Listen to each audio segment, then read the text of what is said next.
Hey everybody, and welcome back to Life with Lolo. It's time for our weekly recap of Sistas. This is season 3, episode 9, and it was titled Complicated Situations. Alright, y'all, real quick before I jump into this recap review, if you are not already subscribed to my channel, please go ahead and hit that subscribe button along with the notification bell to be notified when I drop new videos. And if you end up liking this recap review, go ahead and hit that thumbs up button along with the share button. All right, y'all, let's just jump into it. Because this episode really wasn't giving a lot, though. It was just like, womp womp. I was just like, oh, it's over. Like, it really wasn't giving me nothing. But anyway, so we still at the restaurant. So Gary pulls up a seat. You know, he just goes to the next table, pull up a seat to the table where Andi and Robin sitting there. So Gary like, hi. So, oh no, she was like, hi. And he was like, what are you doing here? And she was like, well, you know, we're working. And he was like, oh, okay. So, you know, like, I was home, right? And I thought, you know, maybe I should just see what's going on. So I got in the car and I came over here to just, you know, see. And then I see y'all too. And so, Robin was like, oh, hey, hello, or whatever. And Andi was like, oh, this is Gary. This is, you know, my fiance. Oh, the fiance. Okay, she been talking about you all night. Like, I'm happy, you know, she been talking about you, talking about you all night. You're lucky to have a woman so loyal, or whatever. He was like, oh, okay, Emma. Yeah, cause see, like, she told me she was going out with the girls tonight. not with you. Well, you know, I am with the girls. They're over there, Gary. All the way over there. Yeah. He's like, so what's going on over here though? Like, what's going on over here? So she was like, oh, well, you know, we had to discuss the settlement of a client of mine, and you know, so we did here. So you couldn't do that in the office. Well, you know, I wanted to do the Carlisle, but you know, out of respect for you, you know, she said that we should just meet down here while, you know, she was with her ladies and stuff. Like, oh, respect for me, huh? Oh, okay. Yeah, like she's loyal. Like, I wish I had someone like her. She is loyal. Yeah. Well, where you from? You know, New York, but I practice out in UK. Oh, okay. And who the client? Gary. We can't tell you that. Like, that's privileged information. Like, we can't tell you that. Oh, okay. All right. Well, Andi, you know what? We gonna finish this conversation at home. Okay. Okay. So then it's just Robin and Andi sitting there. The ladies over there on the other side peeping it. Like, was that Gary? Yeah. Was he mad? Girl, I don't know. I can't tell. You can't tell with the crazy ones. I don't know. So then they just wanted to do that. So then we back with Andi and Robin. So Andi thanks Robin and stuff like that, and he like, yeah, I think we made a mistake, because he worried because, you know, Gary was just like too calm with it or whatever. So he's saying like he worried that he got her in trouble and maybe they should just did the meeting in the office and not did it face to face or whatever. And Andi trying to play it off like, oh no, everything cool. But she know her man crazy, so I don't know why she trying to act like everything cool and copacetic. But she like, well, thank you for reassuring him that I was loyal. He was like, oh yeah, you peeped that. She was like, yeah, I mean, I couldn't help but peep it. You said it about 15 times.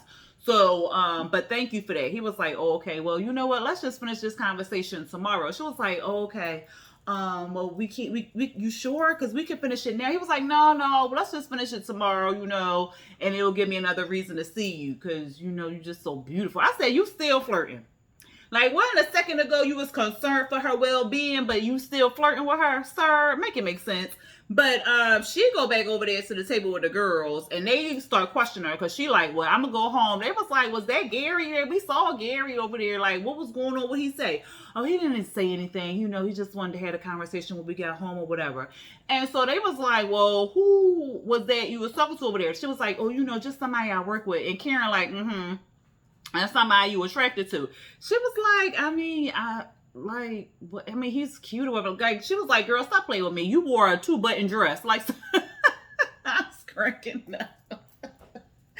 I was cracking up. So she was like, it's nothing. So then Danni had said something, and Andi was like, well, what are you wearing, Danni? Because I can see all your business. You got your thighs all out. You got your nipple hanging out your dress. Like, what is you talking about? She was like, this ain't about me. This ain't about me. She was like, all right, whatever. But you know what? I'm gonna head on home. They was like, you sure? And then Karen was basically like, so we not gonna talk about this lawsuit that's popping off. She was like, I'm gonna handle the lawsuit. Don't worry about it. It's not gonna be nothing big. Don't even worry about it. It's you know, it's not that deep or whatever. So they was like, all right. So she dips out.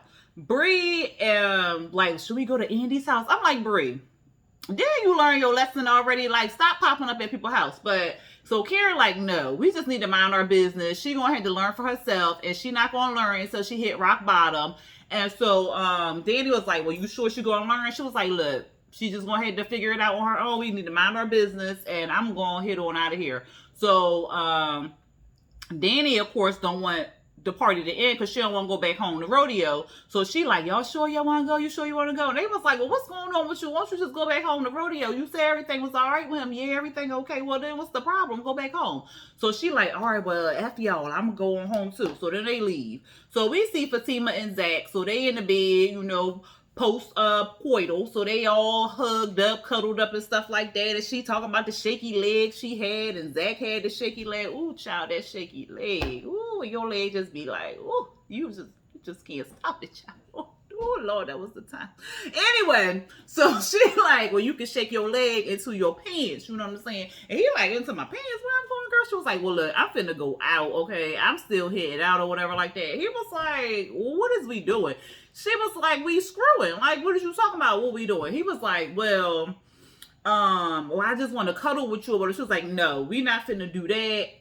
That's not happening. No, sir. No, ma'am. Or whatever. So she was like, well, you know, I was really feeling you, and I was really falling for you. And then I started to feel like how I felt with my ex.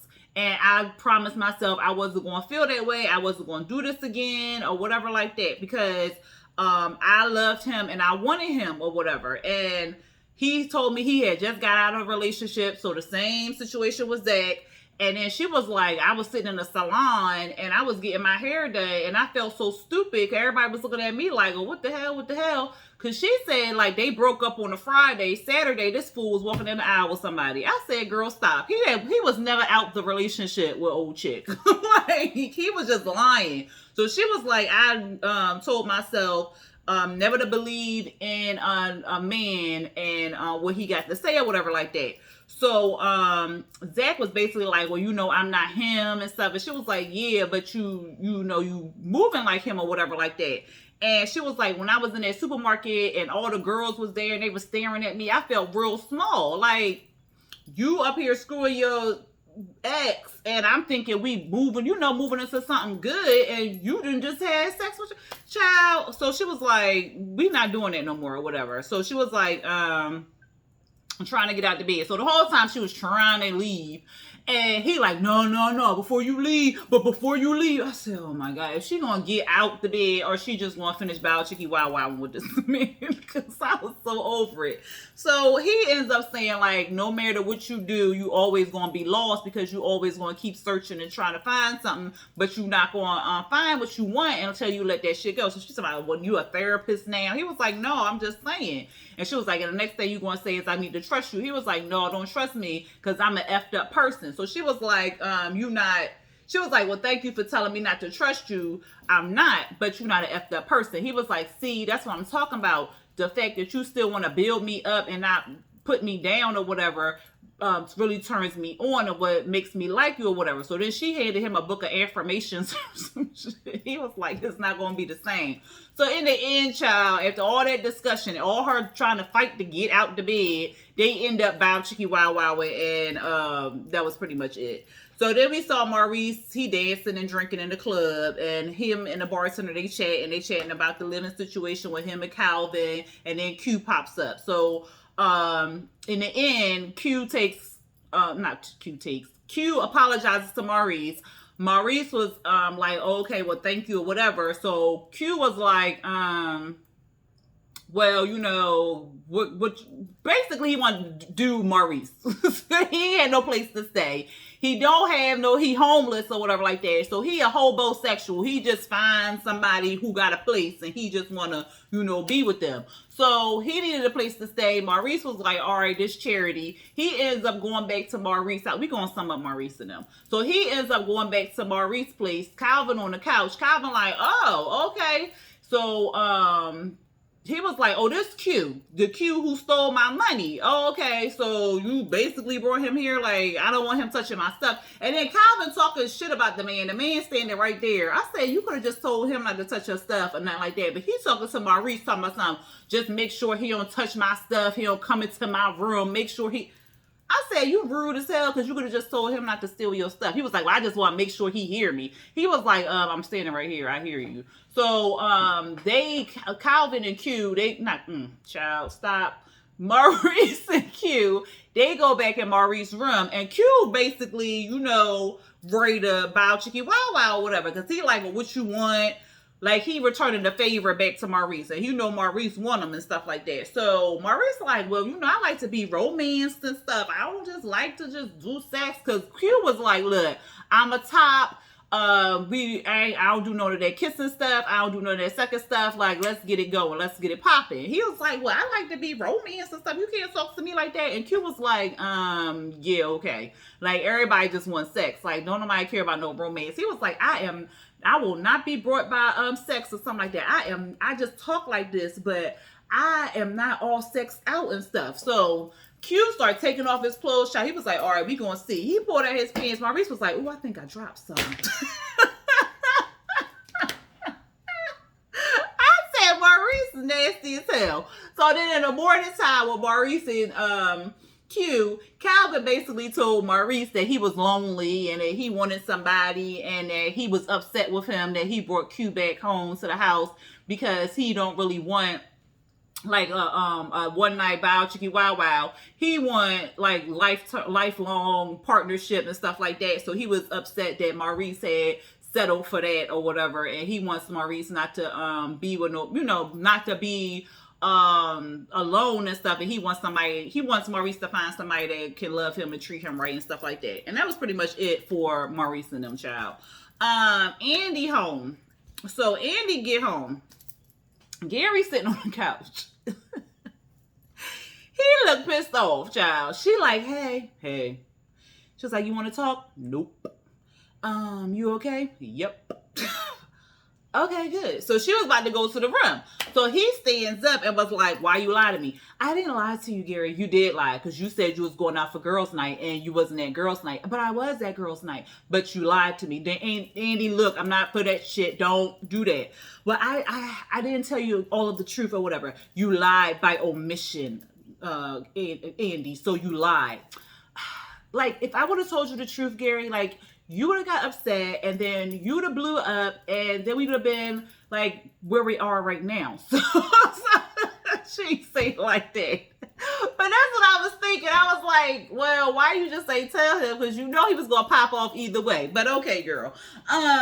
So he was like, so she was like, you know, because we're working on trust and everything. So I said, Andi, that don't even make no sense, girl. If y'all working on trust, why would you lie? Like, huh? And so he was like, so that was supposed to help the situation? Like, you lying or whatever? I didn't lie. I need you to say it, Andi, that you lied. Okay, I didn't tell you everything, Gary. I didn't tell you everything. So, he was like, you couldn't have did that at the office. Well, you know, we wanted to just have the conversation face to face and, in person over drinks. Well, you could have did it. Well, I mean, it could have been the same way in the office. It's different situations, Andi. Well, I feel like you're upset. Look, I'm not upset. So she was like, well, you just need to calm it down a little bit or whatever. And he was like, don't be condescending. I'm not. You know what, Andi? I'm going out. Where are you going, Gary? Where are you going? I'm going out, okay? Where? To the gym. The gym? Don't say it like that, Andi. I'll be back later. We can talk to this. Let me calm down. So she was just like, okay, this is some bullshit. So he ends up leaving, child. Jacoby, this was a pointless. We don't got phones no more. We ain't got emails. He could have emailed the child. Jacoby gets to Bree's house. He knocking on the door. He begging and pleading for her to open up the door. She opened up the door. Child, she had 6 feet distance away. And so he like, Sabrina, I'm just sorry, girl. I got a letter here. She was like, what is that? A letter of me writing out everything, saying that, you know, what happened and stuff like that. Look, it even got my fingerprint on there. All right, put it by the TV. So that he put it by the TV and try to slide. Don't you try it. So that he slide it on over. She opens it up. Okay. All right. Well, you know, I just want to apologize to you, Sabrina. You know, I got upset. I got jealous that you wanted that guy and you ain't like me. And I was feeling me. What do you mean feeling me? Come on, Bree. You ain't like what we did over there on that counter. Like, come on now, Jacoby. You want me to call the cops or should you leave? Well, I'm sorry. I just want to apologize again. And can you tell Maurice that I'm sorry too? Can you bring up Maurice? Can you tell? I'll think about it. Don't come to my house anymore. Like, you coming in my house late at night and stuff. Like, Bree, it's only 11. I don't, it's late for me. I say it's only 11. First and foremost, you don't be popping up. You don't even call my house at a certain time. Like, what did you talk about? It's only 11. Boy, if you don't get the beep out of here. So he said sorry about 100 more times. And then she was just like, all right, leave and don't come back. So then he left out, child. We see Danni. She doing the most. Because I don't understand why she just won't have this conversation with Preston that, you know, she need her space, that she feel like their relationship is dull, is boring, is whatever to her, or she tripping out or whatever. I don't know what her issue is, but I know she getting on my everlasting nerve. She want to sleep on the couch because she claims she didn't want to wake him up. He get up and he like, what is you doing? Why are you up so early? She was like, I'm working an early shift. He was like, oh, okay, because you up before I'm up. And she was like, yeah, I know, but you know, I'm trying to work the early shift. And he was like I head out to the cow ranch and stuff. And she was like, oh, okay. He was like, because we gotta get a new bull. And he's telling him about his day and stuff like that. Like, at least you could be, I can understand, like, he all you talking about the farm and all this other stuff, but that's all he know. Like, if y'all don't go nowhere and all y'all doing is staying in a damn small ass apartment, then what the BP supposed to talk about? He ain't got nothing else to talk about but rattling the damn cattle. So, like, girl, bye. So, she just the most, like, he wanted to talk about, he was saying like, because she said she was gonna work a double, because he was like, well, what time you coming home? She said she gonna work a double because, you know, student loans is a bitch. He was like, well, I can help you out with that. She was like, no, I don't need you to help me out with that. He was like, oh, she was like, because I'm a strong independent woman. He was like, oh, okay. She was like, oh, what, you paid 3 months of my rent and now you owe me or something like that. And he was like, no, I'm just saying, like, you know, I can go down to the cowboy and cowgirl loan and get some money and then I can help you out or whatever like that. And she's just like, no, And like, she's just not talking to him. Like, just had a conversation with him and tell him how you feel instead of bullshitting. And then I felt like Preston had got it, but then he really didn't get it. So I was just like, all right, they just doing the most with that whole thing. Then we see Karen. So Karen going to work. She see Pam. Pam acted all sketchy. She was like, well, let me see the appointment book or whatever like that. So she looked at the appointment book and she was like, why we only got 2 clients on here? She was like, girl, I forgot what the man's name was. I'm gonna call him Isaiah. Isaiah quit. What? He quit? Yeah, he quit. He took all his clients. He took all the clients with her. What? How did he quit? And what did this happen? And girl, he offering at a cheaper rate. Cheaper? Oh my God. Like, yeah, girl, like 50% cheaper, like half off one head, like buy one, get one free head done and stuff like that, girl. Oh my God. Pam, I need you to find out who these clients are. Find out who they is, girl. What you mean? How am I find out? Oh, like, you nosy, girl. Find out the information. You find out anything. Well, look, girl, people got the right. You know, this is still a united America. I said, girl, what happened to the states? I said, Pam, dumb as hell. She was like, Pam, it's the United States of America. Same difference. So then she was just like, girl. So she go over there to her booth or whatever. Aaron come in.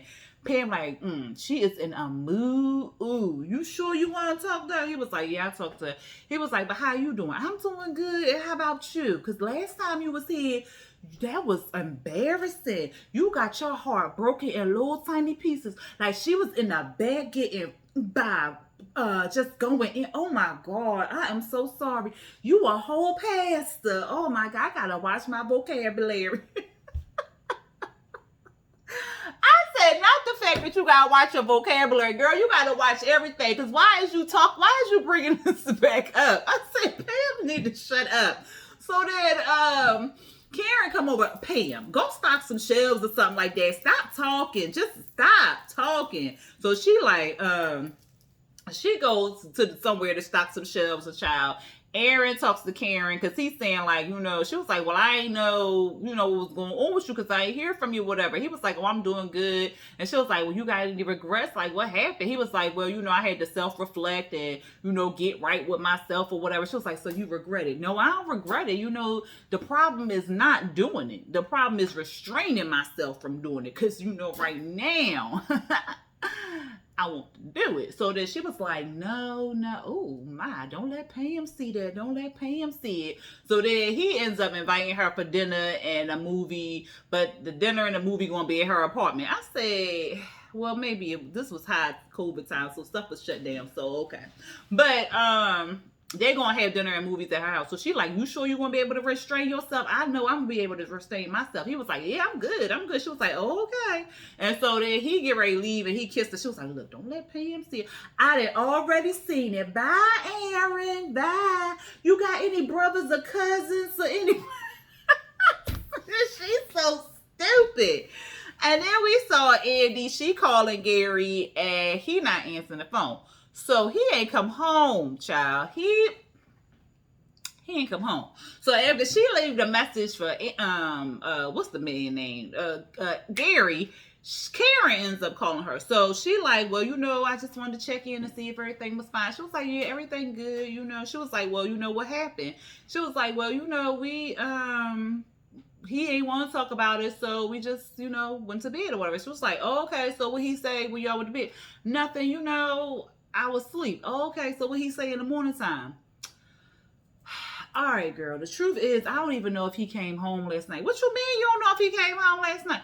You know, he went to the gym. The gym? Yeah, girl, and I don't know. And so then Gary coming in the door. So she was like, all right, Karen, I'll talk to you later, whatever. So she like, all right, she hang up the phone. He come in there, she like, where you been? Like, did you come home last night? He was like, no, I ain't come home. She was like, so where you been? I've been at the gym. The gym? For 6 hours? She was like, that was one hell of a workout. He was like, look, I was talking to my therapist and, you know, she wants to come to the house and meet us, you know, talk with us together or whatever like that. Is that cool? You talk to your therapist this early? I talk to her all the time. Oh, okay. Yeah, that's fine. So, like, what time? After work? Is that fine? Yeah, that's fine. Oh, okay. Well, I'm gonna go take a shower. And then he goes and takes a shower. I said, that's what we do? Oh, okay. And then Zac, he get a call from Natalie Morgan, some bank.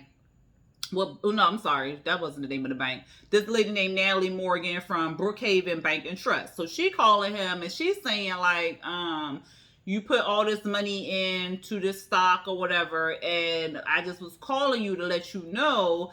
And he was like, yeah, I know I lost all my money or whatever like that. She was like, no, on the contrary, you have $787 in your account. So he was like, so what you saying, it went down? I only got $787 in my account. She was like, no, I'm saying you got $787,000 in your account. And she was like, and I was telling you that you should sell. So I was like, what? Wasn't he just watching the news and it had tanked? So if it tanked when he had put his money in there, would he have lost? Like, I don't understand the stock market or nothing like that. But if it tanked when you got your money in there, don't you lose the money that you put in there? And unless you put more money in that stock, that money will go up. Like, I don't understand it. Somebody who understands stocks, y'all let me know, because it doesn't make any sense. Because when he was watching it, it had tanked. So that, to me, that means he lost all his money. It wouldn't like regenerate and he would make money because it tanked the first time. Like, he would just be out of that money. But maybe I don't know like I said, I don't know stocks. So unless somebody tell me something different, I won't know. But anyway, y'all, that was the episode. Y'all let me know what y'all thought about the episode down there below. Yeah, and if somebody knows something about some stocks, I just do little tiny stocks, and they grow, slowly and whatever. But I don't know about all that. You put all that money in there, and then one day it tanked, and then the next day you got $787,000. I just that don't. It's the math ain't mathing for me. But y'all let me know what I'm missing down there in the comments below. All right, y'all. If y'all like this recap review, again, don't forget to hit that thumbs up button. Don't forget to hit that subscribe button. And please don't forget to hit the notification bell to be notified when I drop new videos. Okay, yeah, real quick before I go, Married at First Sight and Love After Lockup will be posted, and Power Book 3 will be posted on Monday because I am going out of town this weekend. So I will post those 3, I said 3, right? Yes, 3 on Monday. So they will be popping on Monday. Love and Hip Hop, I might, it's not giving what I wanted to give. So I'm kind of like, I'll think about posting that one. I'll think about it. Maybe I'll think about it, y'all. Anyway, definitely those 3 will be posted on Monday. But anyway, y'all enjoyed our weekend. Y'all be safe, and I'll talk to y'all next time. Peace.